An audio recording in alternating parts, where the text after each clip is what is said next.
అందరికీ నమస్కారం. Welcome to ప్రజాక్షేత్రం.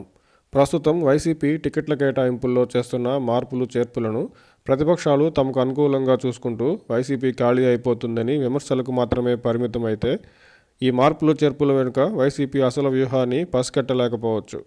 YCP ఎమ్మెల్యేలపై ఉండే వ్యతిరేకత కారణంగా మార్పులు చేర్పులు అని పైకి చెప్తున్న వైసీపీ అసలు వ్యూహం రాబోయే ఎన్నికల్లో క్షేత్రస్థాయిలో అమలు చేయబోతున్న సోషల్ ఇంజనీరింగ్, సామాజిక సమీకరణ స్పష్టంగా కనిపిస్తుంది.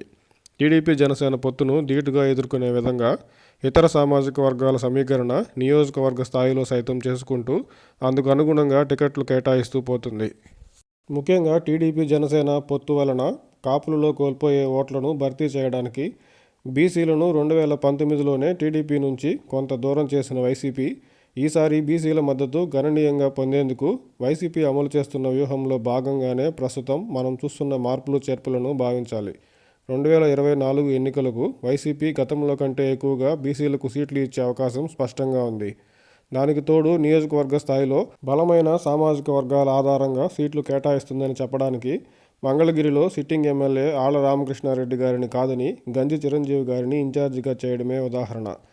టీడీపీ జనసేన పొత్తు ఒకవైపు, ప్రభుత్వం ఎమ్మెల్యేలపై వ్యతిరేకత మరోవైపు, ఈ రెండింటి ప్రభావంతో వైసీపీ నుంచి దూరం అయ్యే ఓట్ల అంతరాన్ని తగ్గించడానికి వైసీపీ అమలు చేస్తున్న వ్యూహాలకు, సామాజిక సమీకరణకు ధీటుగా కేవలం ప్రభుత్వ వ్యతిరేకత పొత్తు ద్వారానే గెలిచేస్తామని భావిస్తున్న టీడీపీ జనసేన పార్టీలు ఎటువంటి ప్రతివ్యూహాలను అమలు చేస్తాయో చూడాలి.